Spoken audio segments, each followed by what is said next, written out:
Good afternoon. Since the previous meeting of the Monetary Policy Committee, headline inflation has exceeded the upper end of the target range, as pressures from higher food prices in particular have intensified.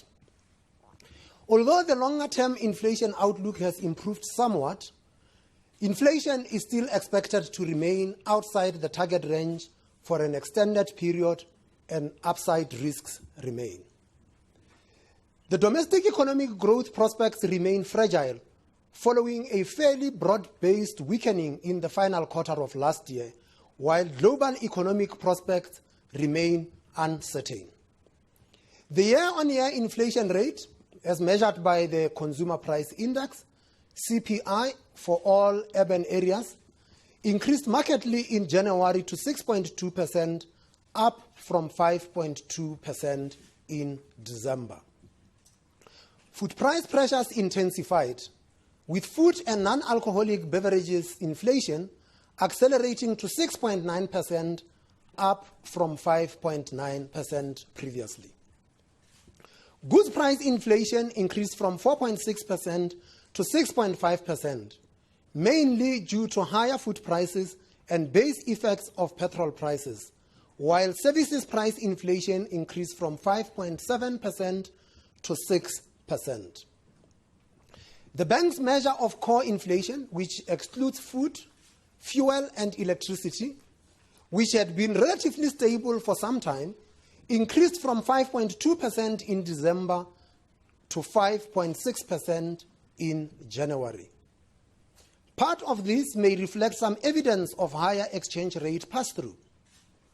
Producer price inflation for final manufactured goods was also indicative of increased cost pressures, having increased from 4.8% in December 2015 to 7.6% in January. The main contributor to this acceleration was the category of food, beverages, and tobacco products, which contributed 2.8 percentage points to the January outcome. The latest inflation forecast of the bank has improved somewhat, but nevertheless, the protracted, albeit lower breach remains a serious concern. Inflation is now expected to average 6.6% and 6.4% in 2016 and 2017 respectively, compared with 6.8% and 7% previously. The forecast period has been extended to the end of 2018, and the forecast average for that year is 5.5%. Inflation is expected to peak at 7.3% in the fourth quarter of 2016, down from 7.8% previously, and to return to within the target range to 5.5% during the fourth quarter of 2017. Inflation is then expected to remain within the target range for the rest of the forecast period.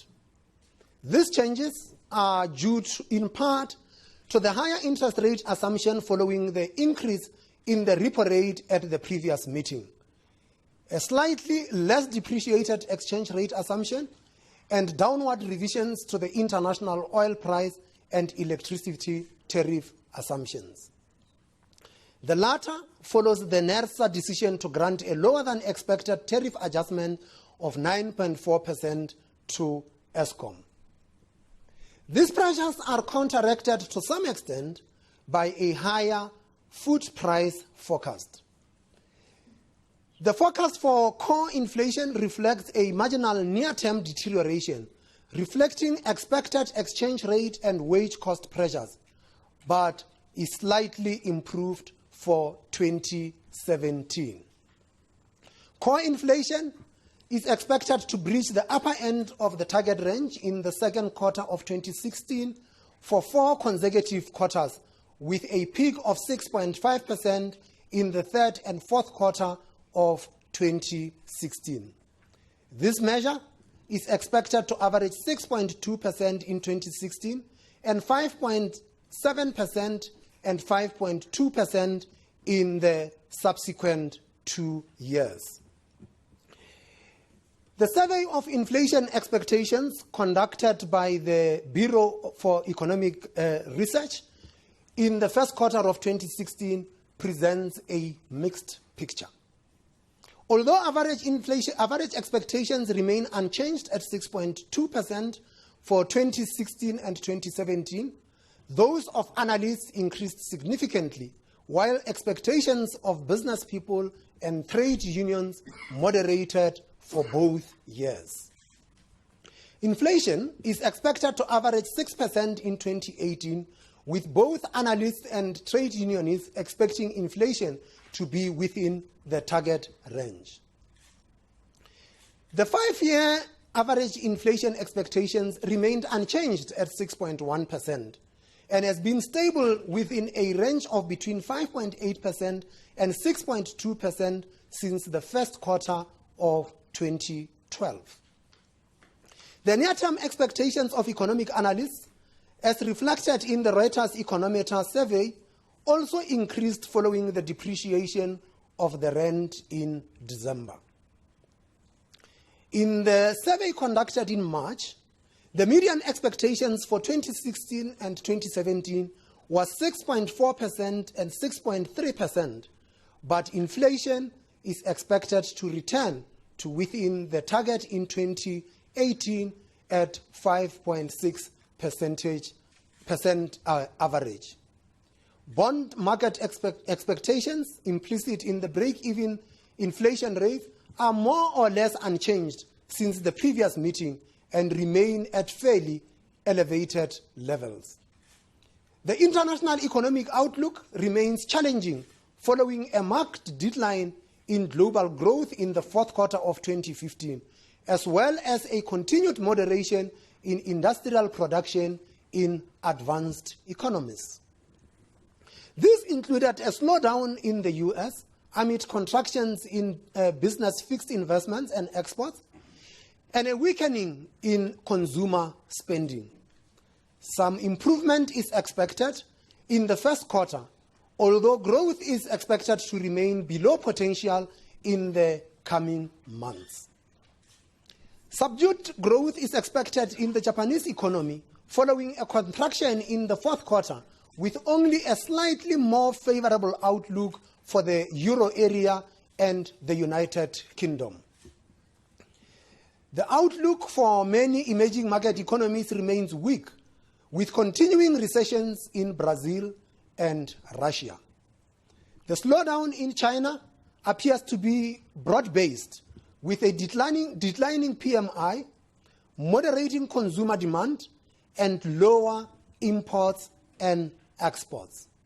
The uncertain prospects for China remain a source of intense speculation and uncertainty for the rest of the global economy. There are few signs of global inflation pressures, with inflation below target in most advanced economies, particularly in Japan and in the euro area.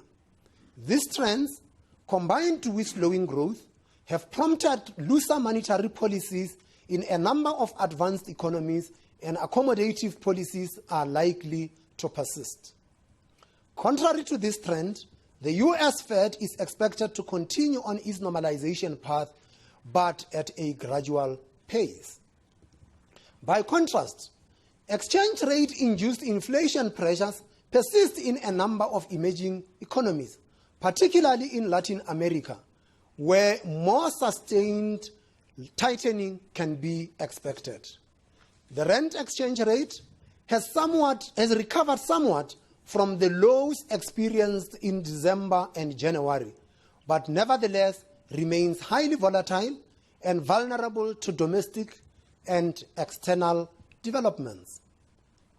Since the previous meeting of the MPC, the rand traded in a wide range between around 16 rands 40 and 15 rands 7 cents against the US dollar, and has appreciated by 4.5% against the US dollar, by 0.9% against the euro, and by 2% on a trade-weighted basis.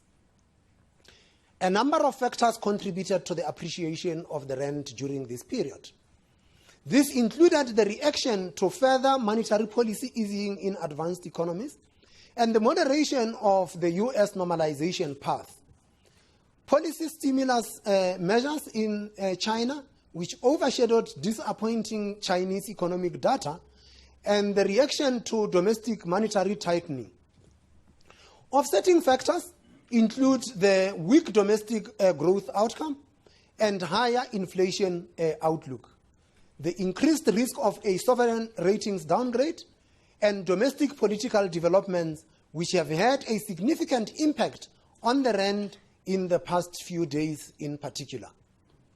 The exchange rate was also negatively impacted by the wider than expected current account deficit and its slow pace of adjustments to a depreciated exchange rate. The adjustment is expected to remain low, particularly in the context of declining global trade. While the current account deficit was adequately financed in the fourth quarter, the lack of portfolio capital flows remains a concern, despite expectations of some improvement of flows to emerging markets in 2016. According to JSE data, since the beginning of the year, non-residents have been net purchasers of bonds to the value of around 6 billion rand, but net sellers of South African equities to the value of around 20 billion rands. The domestic economic growth outlook has deteriorated further. Annual economic growth of 1.3% in 2015 was in line with the bank's expectations, but the forecasts for 2016 and 2017 have been revised down from 0.9% and 1.6% respectively to 0.8% and 1.4%. Growth of 1.8% is forecast for 2018. The potential output growth estimate remains unchanged at 1.5%, rising to 1.8% by 2018. The weak growth trend remains consistent with the bank's leading business cycle indicator, which declined further in December. Although the RMB-BER Business Confidence Index was unchanged in the first quarter, it remained at its 5-year low and masked a collapse in the Manufacturing Confidence Index. The GDP slowdown was fairly broad-based, with contractions in the agriculture, manufacturing, and transport and communication sectors. The outlook for the first quarter for mining and manufacturing is constrained, following sharply negative growth rates in both sectors in January, particularly in mining. Although the Barclays PMI increased marginally in February, it remained below the neutral 50 level for the 7th consecutive month, and capacity utilization in the sector also remained relatively low. The continuing drought also points to an unfavorable outlook for the agricultural sector. While growth in expenditure on gross fixed capital formation improved in the final quarter of 2015, it remains low at an annual growth rate of 1.4%. Although capital expenditure by the private sector turned positive in the fourth quarter, it was concentrated in the renewable energy sector, whilst in most other sectors, real capital investment contracted. These growth and investment trends create an unfavorable climate for making inroads in the unemployment rate, which increased marginally to 24.5% in the fourth quarter of 2015 from 24.3% a year earlier.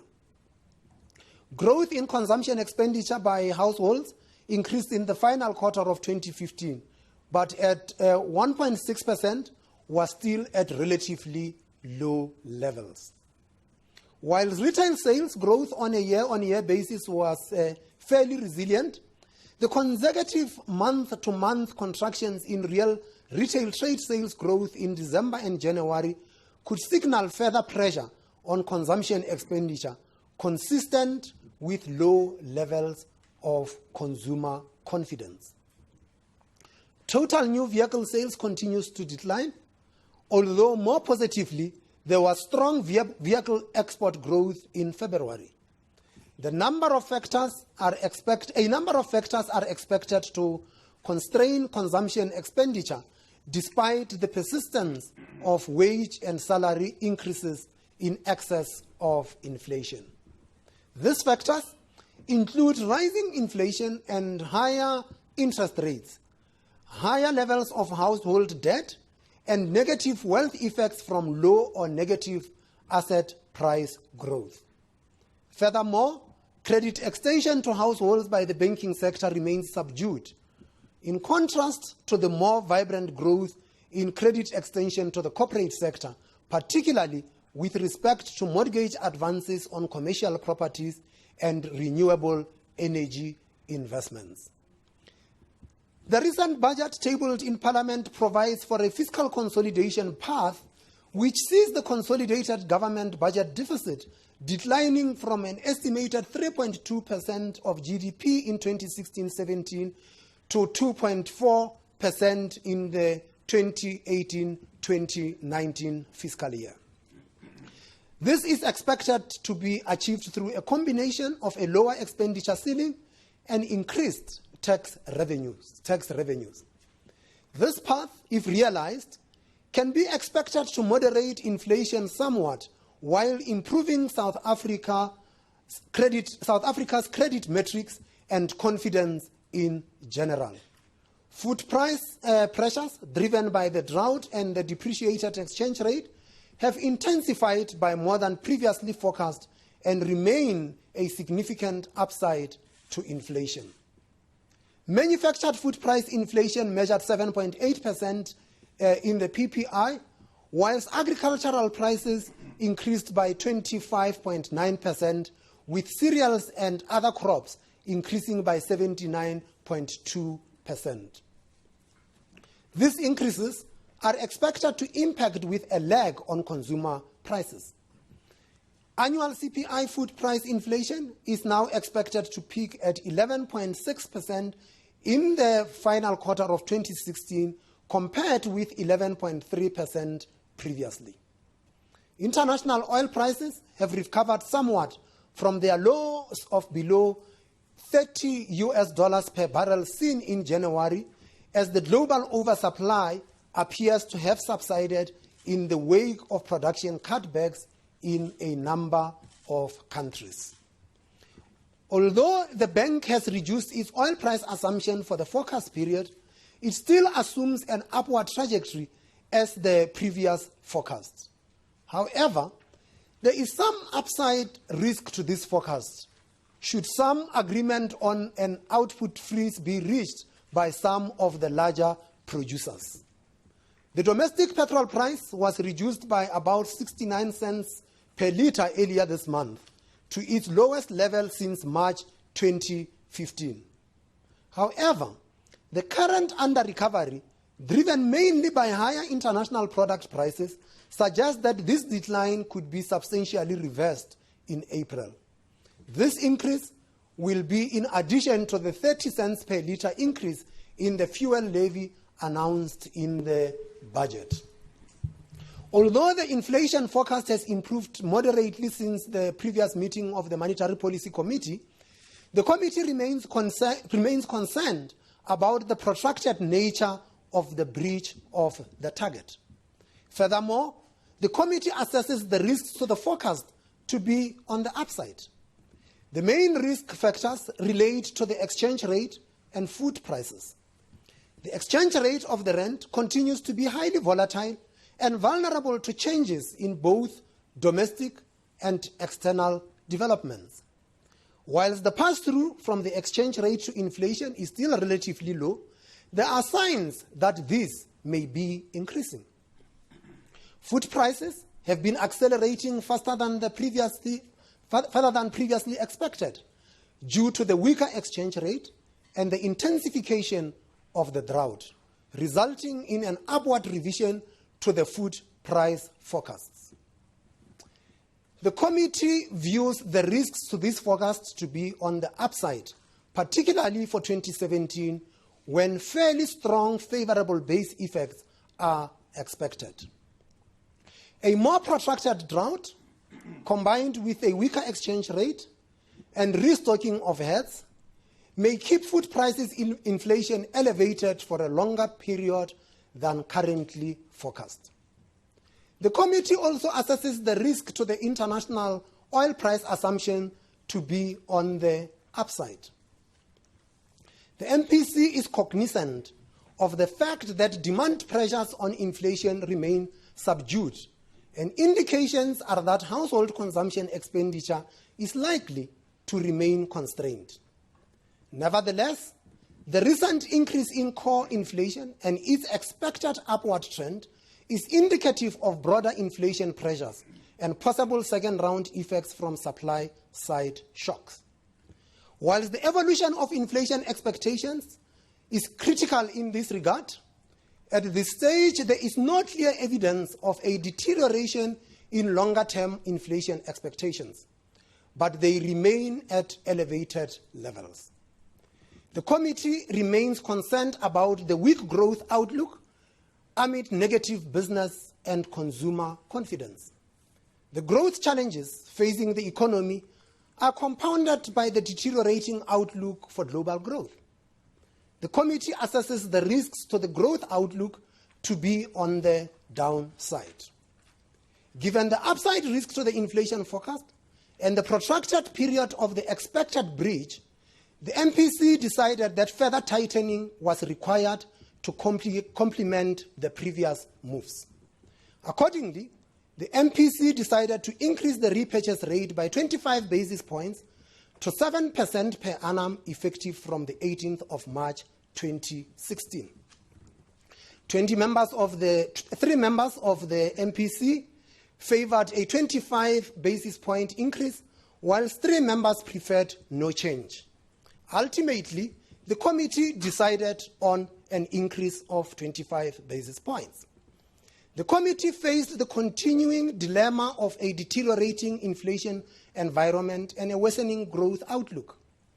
The MPC remains sensitive to the positive negative effects of policy tightening on cyclical growth, but will remain focused on its mandate of maintaining price stability.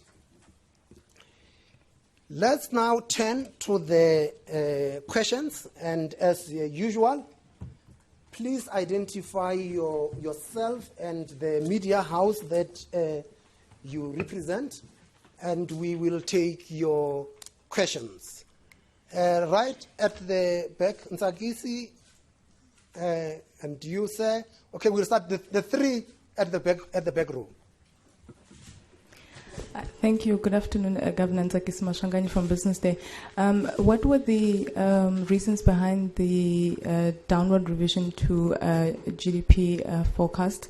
And Moody's is in the country. Have you met? Are you going to meet? If not, why? And what are some of the messages that you'd like to give to them? Thank you.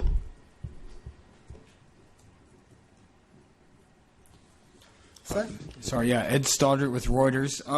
Governor, you mentioned that domestic political developments have had a significant impact on the rand in the past few days. I'm wondering how big a concern are those to the MPC, especially if they persist. Thank you. There was another hand, right? Yes, afternoon, Governor. I'm Gelang Bata from Bloomberg News. Just following up on my question from my colleague.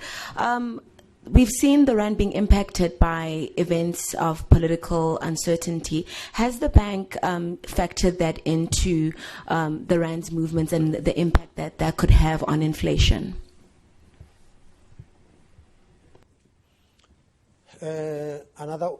Miriam?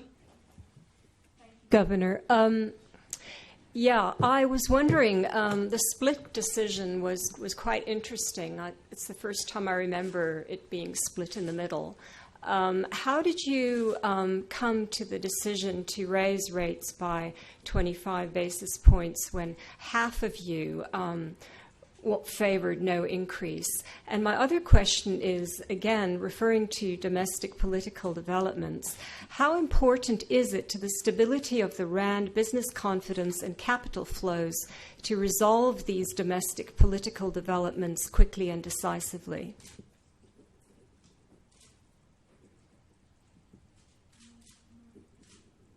Is that stability of the rand, capital flows, and what? What about them? How important is it to the stability of these things to resolve domestic political developments quickly and decisively? Okay, thank you very much. Let's start with the political questions. A week is a long time in politics, so I can't judge what the political developments would do going forward. The MPC does not deliberate on political developments. We applied our minds to developments in the exchange rate, and we tried to understand what were driving the exchange rate. And to the extent that our analysis suggested was that the exchange rate was driven by domestic political developments. Of course, we can do with more favorable developments to the extent that they would be useful for the stabilization of the currency, because the volatility of the currency remains a concern for us. Nsakisi, you asked the question about the reasons for the revision of the downward revision of the growth. It's a number of factors. More importantly has been the global economic environment. But our growth outlook is actually more in line with what we have seen elsewhere. Suffice to say that growth remains constrained. It remains constrained by low investment growth. It remains constrained by a low domestic consumption, but also, more importantly, an important driver here being net exports. And in the absence of a strong global demand, you are not going to get a boost from the developments on that front. Have we met Moody's? No, we haven't met Moody's. Will we meet them? Definitely, we will meet them. What are we going to discuss with them? We will know when we meet them. The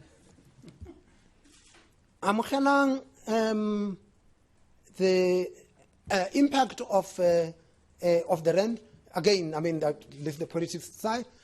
We had consistently highlighted that the risks to the inflation outlook had been, in the main, driven by the exchange rate and all the pass-through that comes through into the domestic price formation. That remains a concern. If you looked at food prices, international food prices had actually declined in dollar terms.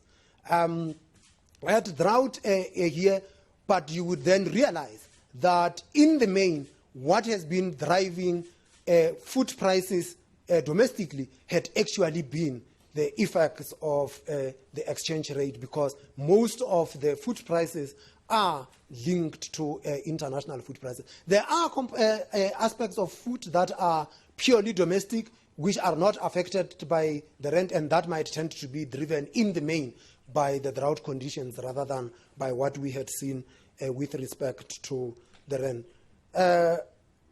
Miriam, stability of the rand, yes, we would like to have a stable rand. Capital flows, yes, we would like to have capital flows, because we are running a current account deficit, and that current account deficit had tended to be financed by those capital flows.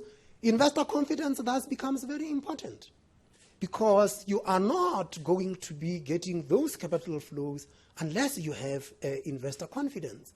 Movements in the foreign exchange markets are as much driven by fundamentals as they are driven by investor confidence. More importantly is that even domestic investment is actually driven by confidence. So the issue of confidence is actually a very important one. And the more you create a policy environment that reinforces positive sentiments towards the country, the better it is to improve the business confidence that you talked about. Let's move to the next. Gentlemen, is there anyone who wants anything? No?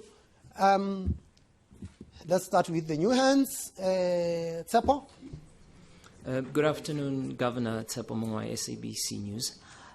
You're expecting the core inflation to increase outside the target. And this is a sign that price pressures are becoming more generalized and the secondary effects are in the pipeline. Have you looked at the impact of this, especially the increases and general increases in inflation, the impact of this on poor households?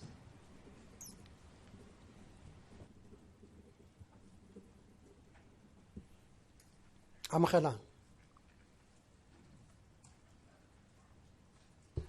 I'm Khalang from Bloomberg. My question is not just to you, Governor, but also to Deputy Governor Minele, who I think accompanied the Minister of Finance on the road shows in Europe as well as in the US. My question is, what did investors and lenders want to hear from the central bank in terms of confidence, as well as assuring them that the central bank will adhere to the price stability mandate? Yes, sir. Sorry, Ed Stoddard with Reuters again. Sorry, I just want to ask you another politically related question. Just because it is topical today, I was just wondering if I could ask, have you or any of your deputies ever been offered government jobs by non-government actors? Thank Offered you. government jobs? Government jobs by non-government actors.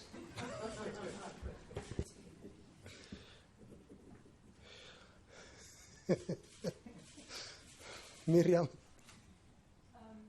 I haven't forgotten your other question. I'll answer it. Ask the other questions. Yeah, you mean you want me to ask another question Yes. now? Because I was very... I will come to your question. The split decision, yeah. If you don't have, it's okay. At the moment, I don't have any others. Okay, say. Afternoon, Governor. I'm Foneko from Reuters News. Just wanted to ask, you said your expectations for improved capital flows were upended. What were those factors that went into those expectations not being met? Thanks. Is that your name again? Mfuneko. Mfuneko. Thanks. That question I'm going to give to Mr. Minere because he has been speaking to owners of capital for the whole week. Hillary?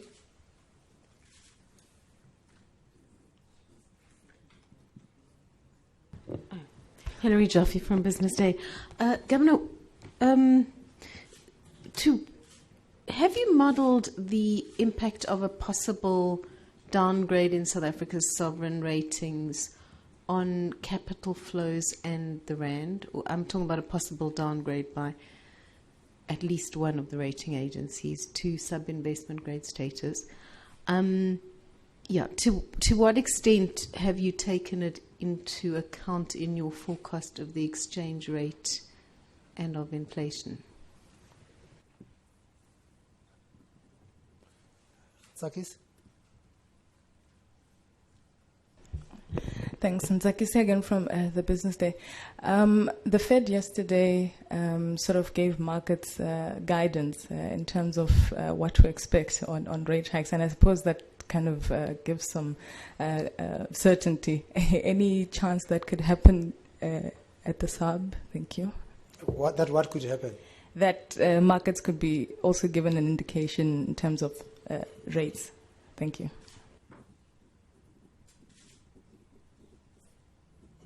You have now thought of a question. Yeah. Thank you. Sorry, I did have this question before, and I only just remembered it now. Hillary raised the issue of modelling and possible downgrades to junk status, what effect this would have on our assets. But the question I also wanted to ask was, Moody's has us on review for possible downgrade. Given that they are a notch above the others, and there is so much speculation about this, would a Moody's downgrade really hurt us that much? Or do you think the market has maybe priced that in?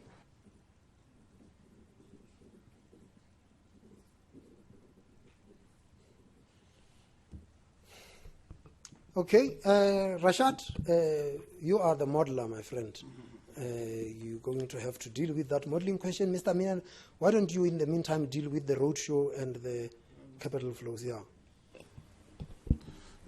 Thank you very much. I mean, the main focus of the roadshow was for the National Treasury and the Minister to provide an update on his budget that was recently tabled in Parliament. We were part of the delegation together with representatives from business to basically convey and provide confidence to investors around the overall situation in South Africa, and obviously we would cover the monetary policy side of it. I guess the questions that they were interested in as far as monetary policy is concerned would be no different from the kind of questions that were asked today. They wanted to get a sense of how we think about this policy dilemma that we've been in of needing to counter inflation pressures in an environment of weaker growth, how we think about the exchange rate volatility, issues of capital flows that has been asked, and which of the inflation risks we think have got what kind of weights and what we focused mostly on. And that would have been sort of the main focus of their question. They literally just wanted to think how we think about our role, and in particular how we deal with this pressure of needing to make sure that we deliver to our mandate of price stability while at the same time being sensitive to the growth environment that we find ourselves in. If I may pick up on the other questions in terms of what occasions reduce capital flows and expectations, if I got the question right. I guess this is the issue around monetary policy divergence that we have been reporting on for a while, the expectations in particular of interest rates normalization in the US that has occasioned a changing pattern of capital flows, obviously also influenced by the fact that growth dynamics had changed in recent times, with emerging market growth having become weaker and advanced economy growth having sort of taken over, if you wish, as the more prominent engine for growth recently. To what extent one can model those and think about how they could be affected by ratings downgrades is very difficult to say, because partly some of the movements would have been anticipated. Some people would have adjusted their portfolios depending on their views in anticipation of the downgrade. Some of the, as just like we talk about it in terms of the exchange rate, that we're not quite sure how much of it is priced in. And also one must understand that it is not a question of a movement en masse once there is a downgrade in expectation. Some of the investors are not too perturbed by what rating agencies say, because they conduct their own analysis and they make their own assessments in terms of what guides their investments. Whereas, of course, others have got mandates that have been given to them by their investors that bind them to certain minimum ratings that they must adhere to. So to what extent some of those adjustments as part of this changing capital flow patterns, particularly as we observed them last year, might have sort of been adjusted or taken in advance, and what may still come is very difficult to say. And similarly, there was a question about the Moody's downgrade. I think it is absolutely critical to highlight the fact that the ratings level that Moody's assigns to South Africa at the moment is one level above the other two rating agencies and two levels above sub-investment grade. But of course, it would depend entirely on what investors think. Should Moody's downgrade South Africa, it'll be, of course, a function of what people think the others might do or how potentially they might follow through with the next step, and so that's what would inform them. But it's difficult to say what exact impact that will have. But it's certainly not something that would help sentiment, and there may be an element of movements that we will see should some downgrade happen. But it's difficult to say, what exactly would happen and how much would happen. But I think it's important to note that if a downgrade were to be effected by Moody's, it would be bringing them into line with what the other two rating agencies are rating us. And with regard to these investor mandates that require investment grade ratings, quite a number of them do not necessarily require all three major rating agencies to be at investment grade. Two of them would suffice, so it's likely to play itself out over time as and when these ratings are adjusted. But as you know, all efforts are being focused on making sure that that ratings trajectory takes another profile as opposed to going towards the sub-investment grade. Okay, that dealt with all the questions, including the one Rashad was supposed to answer. Ntsakisi, market guidance. I think you've got to understand why central banks in advanced economies try to do market guidance. They are struggling to create inflation. And they are trying to signal that they are putting every effort in creating inflation. That is the problem we are not facing. The problem we are facing is dealing with inflation outside of our target range. So we have not thought that it would be necessary for us to do any market guidance. A question from Reuters. If you've been given any government jobs off by non-governmental people, we will deal with that at the end. Sapo, core inflation and its impact on poor households. You can put core aside because you see, you said core, and you have taken food, petrol, and electricity out of that. Statistics show us that the poor spend the bulk of their income actually on food. A significant proportion of their income on food. So a rise in inflation actually has got far-reaching social consequences. It erodes the income of the poor. It erodes the income of those on a fixed income because prices are rising and prices rise all the time, and you could only get a salary increase or an increase in your social grant once a year. And so for as long as prices are rising, the purchasing power of your income is declining.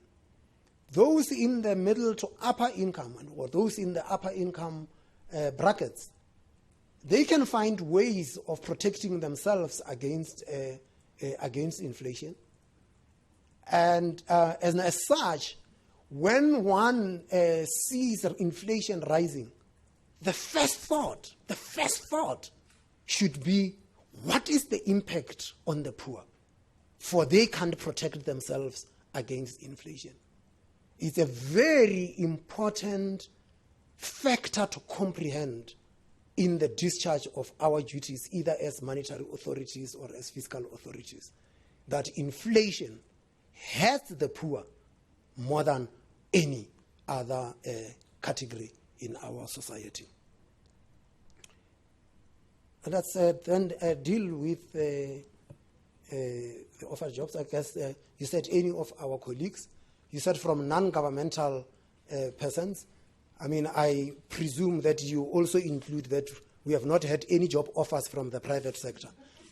Because headhunters do call and say, would you be interested in this job? I'm working on this assignment for this company. Would you be interested in that job? I presume you include those. But the last two gentlemen on the right there, if they were offered any job elsewhere, they were going to come and talk to me and say that I am thinking of leaving the bank because there is this interesting offer on the table. They have never come to me with such a thing and saying that there are any interesting offers on the table. They are a very committed lot to the central bank. So I've got no doubt that you will see them for a long time to come in the central bank. The other three distinguished gentlemen here serve at the pleasure of the president. The president appoints them in terms of the South African Reserve Bank Act. That act provides that in making that appointment, the president must have consultations with the Minister of Finance and with the board of the South African Reserve Bank. Those are the only three authorities involved in the appointment of this gentleman here. And as it always happens, even when the term comes to an end, the president will call you in and say that I have received representations from the boards of the South African Reserve Bank that says that you are doing a very good job. Can you please continue for another term?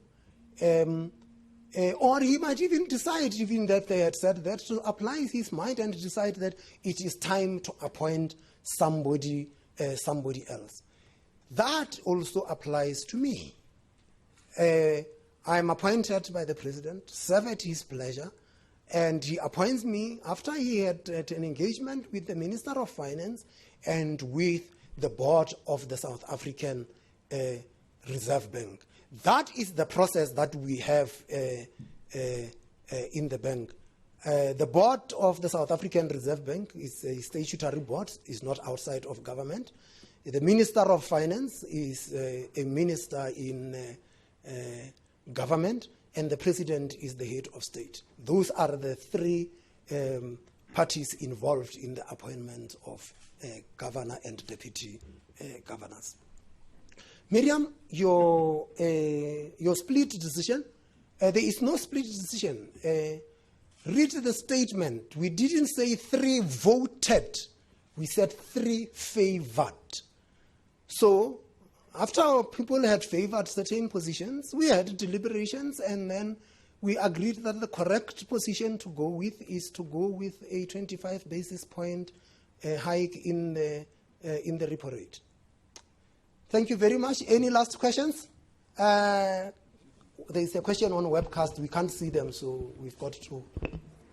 It's Hannah Zaidi from MoneyWeb. How does the Reserve Bank feel about the public dispute between the Finance Ministry and the Hawks? And is it at all concerned that its independence could be compromised following the recent revelations from MPC Jonas 9, 12, etc.?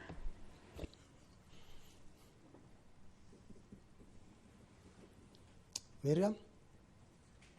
Thank you. Just a follow-up question. Because growth is so poor at the moment, and because inflation is, your forecast is starting to come down a bit, can you still say we're still in a hiking cycle with any certainty, as you have done in the past?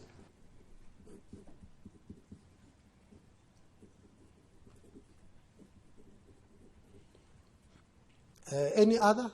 Were those the last questions? Rashad, are we still on a hiking cycle?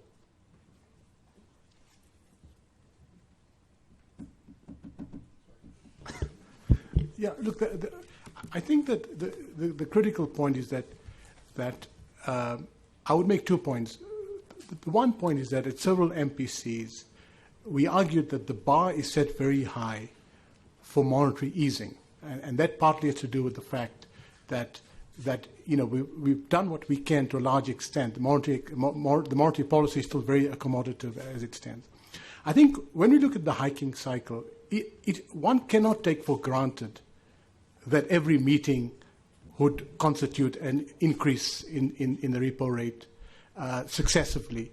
It all depends on what current data says to us, what the extent to which the balance of risks change. So we are in a tightening cycle. I think the important question is the extent to which the speed of this cycle moves because of a number of data points that come on from time to time. Let me just add and say that, as we had stated before, that even if we are on a tightening cycle, you will not see the kinds of tightening that you have seen in the previous hiking cycles, pre-inflation targeting, where there was no credible anchor of monetary policy like we are having now, and it was never clear what it is that the central bank was doing. But even in the era of inflation targeting, and remember that we are a flexible inflation targeter, and we try to see things through the cycle. And if you are trying to see things through the cycle, data becomes very important. And this data changes all the time. You know, at the previous meeting, we had the inflation outlook being higher than what it is now. We came through now, we fed through new data. We arrived at a different outlook. Unfortunately, it still shows that we are outside of the target. Data is at the heart of the things that we are doing. MoneyWeb, the independence of the South African Reserve Bank is enshrined in the Constitution of the Republic of South Africa, and we have never felt any sense that that independence is under threat. And if ever it was to be under threat, you can rest assured that the good men and women of the South African Reserve Bank will defend the independence of the Reserve Bank as enshrined in the Constitution. Minister of Finance and the Hawks, I think those questions will be best answered by the Minister of Finance and the Hawks. Any other questions? In the absence of any questions, thank you very much. We will see you back again in May.